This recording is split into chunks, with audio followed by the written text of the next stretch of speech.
നമസ്കാരം, പ്രവാസി മലയാളിയിലേക്ക് സ്വാഗതം.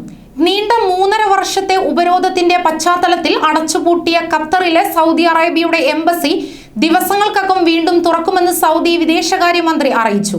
ആവശ്യമായ നടപടിക്രമങ്ങൾ പൂർത്തിയാക്കിയ ശേഷം ഏതാനും ദിവസങ്ങൾക്കകം എംബസി തുറക്കാനാവുമെന്ന് സൗദി വിദേശകാര്യമന്ത്രി ഫൈസൽ ബിൻ ഹർദാൻ റിയാദിൽ നടന്ന വാർത്താ സമ്മേളനത്തിൽ അറിയിച്ചു. സൗദി അറേബ്യ ഖത്തറുമായി പൂർണ്ണ നയതന്ത്ര ബന്ധം പുനഃസ്ഥാപിക്കുമെന്നും അദ്ദേഹം വ്യക്തമാക്കി.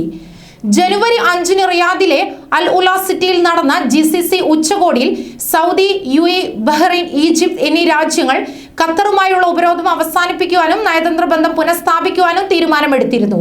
ഇതുമായി ബന്ധപ്പെട്ട് ഒപ്പുവെച്ച അൽ ഉല കരാർ നടപ്പാക്കുന്നതിന്റെ ഭാഗമായാണ് ഖത്തറിലെ എംബസി തുറക്കുമെന്ന സൗദിയുടെ പ്രഖ്യാപനം. GCC ഉച്ചകോടിയെ തുടർന്ന് 3.5 വർഷം നീണ്ട ഉപരോധം അവസാനിപ്പിച്ച 4 അറബ് രാഷ്ട്രങ്ങൾ ഖത്തറുമായുള്ള അതിർത്തികൾ തുറക്കുകയും വിമാന സർവീസ് പുനരാരംഭിക്കുകയും ചെയ്തിരുന്നു. ന്യൂസ് ഡെസ്ക് പ്രവാസി മലയാളി.